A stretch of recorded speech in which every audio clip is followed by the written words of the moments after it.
3 de septiembre. San Gregorio Magno, el humilde monje que cambió el mundo. Cada 3 de septiembre, la Iglesia Católica celebra a San Gregorio Magno, Papa Gregorio I, monje, místico y reformador, quien redefinió la figura del papado en el siglo VI al proclamarse siervo de los siervos de Dios. La nota distintiva de San Gregorio, a quien llamaron Magno, fue su sencillez. Siendo cabeza de la Iglesia y por lo tanto detentando un gran poder, se entendió a sí mismo como el humilde servidor de todos. Precisamente en eso radica su grandeza. Quiso ser grande a la manera de Cristo. San Gregorio fue el 64º Papa de la Iglesia Católica. Forma parte del grupo de los 4 padres de la Iglesia Latina y se le cuenta entre los doctores de la Iglesia. Asimismo, cabe mencionar que Gregorio Magno fue el primer monje que llegó a ocupar la sede de Pedro.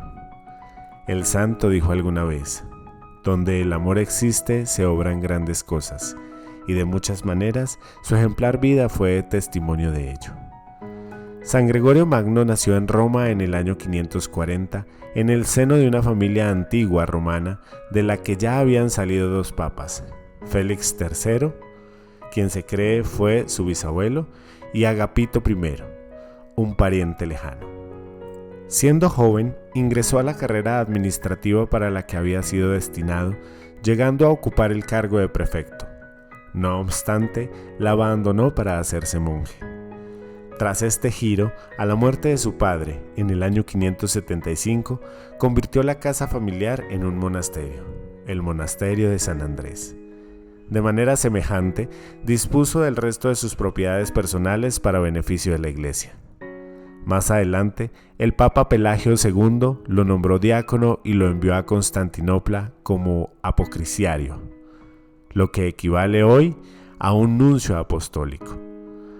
Allí permaneció unos años hasta que fue llamado de regreso a Roma para ocupar el puesto de secretario pontificio.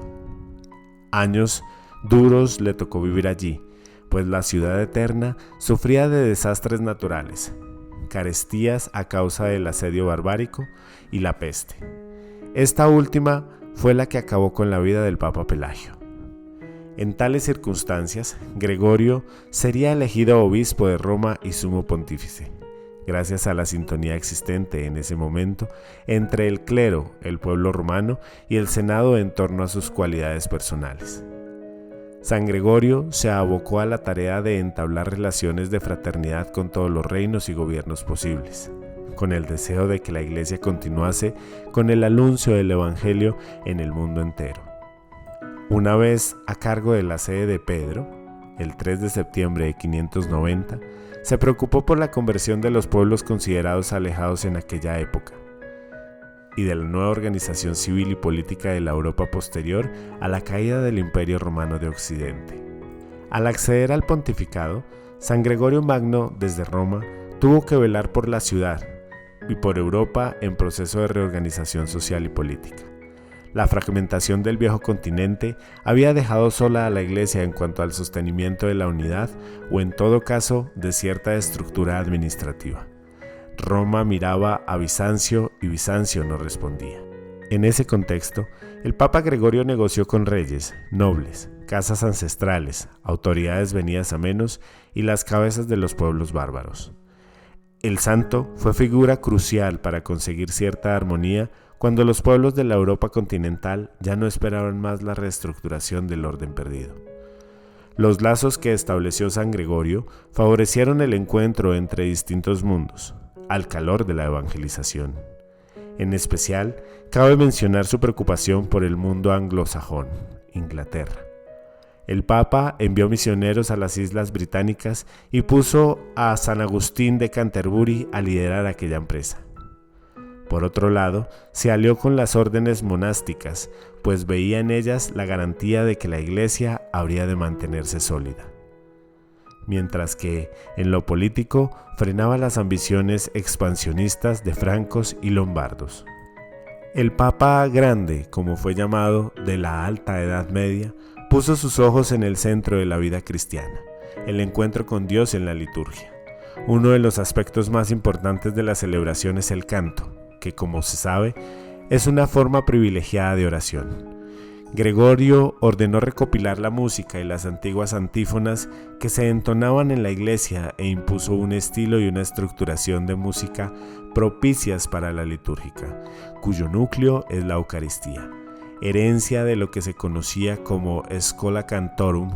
Así contribuyó a la evolución de lo que hoy llamamos precisamente canto gregoriano en su honor. En esta tarea, San Gregorio fue muy prolijo. Logró recoger la carga tradición del canto cristiano, nacida en las catacumbas y que ahora podía vibrar en los tembros para beneplácito del espíritu humano. Lamentablemente, buena parte de ese antifonario, registro musical, se fue perdiendo hasta que a inicios del siglo XX fue recuperado por el Papa San Pío X, para convertirse en el canto oficial de la Iglesia Católica. Muchas otras cosas pueden escribirse sobre San Gregorio Magno, como por ejemplo su intervención en torno a la doctrina del purgatorio, tema comprometido con la idea de la salvación de manera directa. Baste por ahora recurrir a lo dicho por el Papa Benedicto XVI, quien en audiencia general del 28 de mayo del 2008 se refirió a San Gregorio Magno con estas palabras: en un tiempo desastroso, más aún desesperado, San Gregorio supo crear paz y dar esperanza. Este hombre de Dios nos muestra dónde están las verdaderas fuentes de la paz y de dónde viene la verdadera esperanza. Así se convierte en guía también para nosotros hoy.